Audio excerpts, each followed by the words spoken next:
जय हिंद। स्वागत है आप सभी का आपके अपने YouTube चैनल अमृत एकेडमी पे। पिछले 2-3 दिनों से आप लोग एक न्यूज़ को लेकर के काफ़ी परेशान थे और काफ़ी सारे बच्चों का ये कमेंट आ रहा था कि सर ये क्या है इसका माजरा कि यूपी में सुपर टेट 27,000 वैकेंसी को लेकर के बहुत सारे लोगों ने वीडियोस वगैरह बनाई और इस पे क्या इसकी सच्चाई है इसको लेकर के काफ़ी आप लोग चिंतित थे। तो मैं आप ही के क्वेश्चंस को यहाँ पे मैं नोट किया हूँ और ये इसके पीछे क्या राज है और इसकी क्या सच्चाई है उसको आप लोगों को डिटेल में बताता हूँ। ठीक है, तो चलिए बिना टाइम वेस्ट किए आज के टॉपिक को शुरू करते हैं। और जो लोग चैनल पे नए हैं वो लोग प्लीज़ चैनल को सब्सक्राइब जरूर कर लेना। इस पे हम लोग हर टीचिंग एग्जाम्स के लिए प्रिपरेशन करते हैं। देखिए, अगर हम बात करते हैं 27,000 ये जो शिक्षक भर्ती को लेकर के बात चल रही है यूपी में, तो ये एक्चुअल में बात क्या है इसके पीछे मैं सब कुछ बताता हूँ। अभी ये देखिए एक पेपर की कटिंग है, उस पर भी मैंने लेके आया है। ठीक है ना, यहाँ पे देखिए क्या है ना कि 2018 में, कब 2018 में एक वैकेंसी आई थी 68,500 की। ठीक है ना, टोटल सीटें थी जिसमें 68,500। ठीक है, अब उसमें क्या हुआ था, वो पूरी की पूरी सीट को भरा नहीं गया था उस टाइम पे।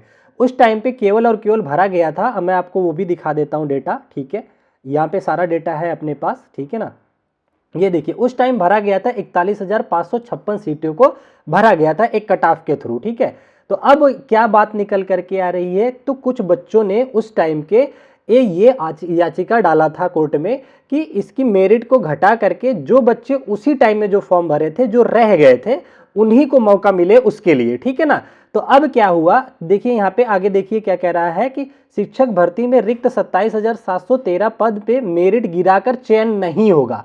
तो कोर्ट ने ये बाद में फैसला दिया कि जो बच्चों की डिमांड थी कि मेरिट को डाउन कर दीजिए और जो बच्चे उन्हीं को मौका मिले, तो कोर्ट ने इसको सीधी तरीके से नकार दिया है कि इसमें केवल उन्हीं को नहीं होगी। सीधा यहाँ लिख दिया है कि मेरिट गिरा करके चयन नहीं किया जाएगा। ठीक है ना, अच्छा फिर और आगे देखिए क्या है, याचिका को सुप्रीम कोर्ट ने खारिज कर दिया है। सिंपल सी बात है, अब आप समझ गए होंगे कि जो याचिका बच्चों ने लगाई थी उसको सिंपल से ये क्या हुआ, खारिज कर दिया गया। ठीक है ना, अब क्या कह रहे हैं, ये खबर कब की है, 6 दिसंबर को ही ये मामला आया है सामने सुप्रीम कोर्ट का। ठीक है, अच्छा इसी के साथ मैं रेड पेन से आप लोगों को दिखा देता हूं। देखिए इसी के साथ साफ हो गया है कि हाई कोर्ट के आदेश के अनुसार रिक्त 27,713 पदों को नया विज्ञापन के जरिए ही भरा जाएगा। ठीक है ना, तो ये बातें मेन बात तो ये है देखिए कि जो लोग कंफ्यूज थे, तो बच्चों का मानना था, उस टाइम के जो बच्चे अप्लाई किए थे उनका ये कहना था कि हमारा सिलेक्शन नहीं हुआ है, तो ये बच्चे उस टाइम की वैकेंसी थी तो हमें ही केवल मौका मिलना चाहिए। लेकिन कोर्ट ने इसे डिनाई करके उसने ये कहा है कोर्ट ने कि ये जो है वैकेंसी जो है ओपन वैकेंसी होगी, सबके लिए होगी। मतलब कल जो बच्चे ने बीएड और बीटीसी अपना किया है वो भी इसके लिए एलिजिबल होगा। उनका सिंपल सा कहने का ये मतलब है। ठीक है, अब आपको डाउट क्लियर हो गया होगा। ठीक है, अभी आप लोगों ने 2 महीना पहले अगस्त में बात चली थी जिसमें कहा गया था 2 महीने के अंदर परीक्षा कराने के आदेश भी दिया था सुप्रीम कोर्ट ने, पर इस पे कोई संज्ञान नहीं लिया गया। तो फिर बच्चों ने 13 अक्टूबर को लेकर के सुप्रीम कोर्ट को इसके बारे में फिर से याचिका दिया था। तो 68,500 शिक्षक भर्ती के लिए सरकार ने न्यूनतम आहर्त अंक सामान्य व आरक्षित के लिए, देखिए ये तो वो बताया गया है कि उस टाइम 45 व 40% तय करके 41,556 पद भर लिए गए थे। ठीक है ना, तो अब वही 27,713 पद बचे हुए हैं। तो कुल मिलाकर के यही डिसीजन आया है सामने निकल करके कि ये जो बचे हुए 27,000 पद हैं, कोर्ट ने ये कह दिया कि सरकार यूपी गवर्नमेंट चाहे तो इस 27,713 जो पद हैं इसको जो है 27,713 पदों को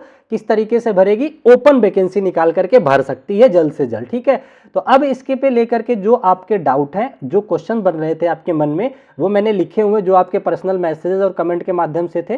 तो देखिए सबसे पहली बात, एक क्वेश्चन ये आ रहा था कि क्या इसमें बीएड वाले शामिल रहेंगे। अभी हम ये नहीं बता रहे, वैकेंसी आई नहीं है, पहली बात तो ये है। ठीक है ना, जब भी इन फ्यूचर वैकेंसी आएगी तो आप लोग का ये क्वेश्चन था कि क्या सर इसमें बीएड वाले एलिजिबल होंगे। तो देखिए एक्चुअल बात ये है कि ये जो वैकेंसी थी केवल पीआरटी की थी, मतलब कि फर्स्ट से लेकर 5th तक थी। तो अगर अब ये बीएड को शामिल करते हैं तो अभी जो नियम आया है कि बीएड वाले केवल जो है जूनियर के लिए और 10th स्टैंडर्ड के लिए अप्लाई करेंगे, तो ये नियम तो उल्लंघन हो जाएगा। तो इस मामले पे अभी भी हम कुछ नहीं कह सकते, आप भी कुछ नहीं कह सकते क्या होगा। ठीक है ना, दूसरा आपका क्वेश्चन था कि कब तक आएगा फॉर्म। देखिए इसको लेकर के अभी कोई भी जिक्र नहीं है, बस ये कोर्ट का फैसला आया है कि आप जो है वैकेंसी निकाल सकते हैं। अब कुछ बच्चों का ये था कि सर शिक्षा सेवा चयन आयोग नया गठित हुआ है तो वैकेंसी निकलेगी। देखिए शिक्षा सेवा चयन आयोग का जो होता है उसका सिंपल सा रूल यही होता है कि जब गवर्नमेंट की तरफ से आते हैं ऑप्शन कि वैकेंसी निकाली जाए, वो वैकेंसी लिख के देते, तब शिक्षा सेवा चयन आयोग उसको आगे बढ़ाता है, उसके प्रोसेस को बढ़ाता है कि किस तरह से एग्जाम कंडक्ट कराना है, कैसे ज्वाइनिंग करानी, ये सब उसका काम होता है। तो ये काम सरकार ही करेगी, ठीक है ना। अच्छा, एक दो क्वेश्चन हो गए आपके। तीसरा आप लोगों का क्वेश्चन था कि क्या सर इस वैकेंसी से पहले हमें यूपी टेट देखने को मिलेगा, क्या यूपी टेट की परीक्षा होगी जो यूपी में पर्सनली होती है सीटेट के अलावा। तो देखिए इस पे भी वैसे तो संज्ञान ये है कि ये होना चाहिए, कभी भी अभी काफ़ी टाइम से ये भी नहीं हुआ है, तो ये परीक्षा तो होनी चाहिए, ठीक है ना, पर ये श्योरिटी नहीं है कि कब होगी, ठीक है। अच्छा, और एक क्वेश्चन और आप लोगों का था कि क्या इसमें जूनियर वैकेंसी भी होंगी। तो देखिए जब 68,500 की वैकेंसी थी तब जो जूनियर नहीं थी उसमें केवल और केवल पीआरटी की वैकेंसी, ठीक है, तो पीआरटी थी। तो ये 27,713 जो बची है, ये तो पहली बात तो बची है केवल और केवल पीआरटी की। अब सरकार ये कर सकती है कि जो अपने यूपी में सीटें वैकेंट है, लगभग 51,000 के आसपास का कुछ मसला चल रहा है, हलफनामा वगैरह भी दिया गया है, ठीक है ना, इसको जोड़ करके अगर दोनों वैकेंसी एक साथ निकालती है तो इसमें आपको ये चीज़ें देखने को मिल सकती हैं कि जो भी सीटें खाली होंगी, जूनियर हो गया, चाहे एलटी लेवल हो गया, चाहे आपका पीआरटी हो गया, सब मिक्स होकर के आ सकती हैं इस मामले पे, ठीक है। तो आई होप आपका डाउट क्लियर हो गया होगा कि ये जो पूरा न्यूज चल रहा है ये किस मामले को लेकर के है। आई होप मैं आपको समझा पाने में सक्षम रहा हूँ। इसमें सिंपल सा यही मामला था कि जो बच्चों का एक सिंपल सा सोल्यूशन देता हूँ, जो बच्चे पहले थे उनका मानना था कि हमें केवल इसका ऑप्शन मिले भरने का फॉर्म, पर जो सुप्रीम कोर्ट ने है उन्होंने ये याचिका उनकी खारिज करके उन्होंने कहा कि ये वैकेंसी सिर्फ ओपन वैकेंसी रहेगी। जितने भी इसके लिए एलिजिबल छात्र, चाहे कल के हों चाहे आज के हों, चाहे उनकी उम्र हो, जिनके उम्र बची है, उन्हीं को ये मतलब उन सब को मौका मिलेगा। कहने का मतलब ये है सिंपल सा, ठीक है। तो आई होप आप लोगों को ये जो डाउट था वो क्लियर हो गया।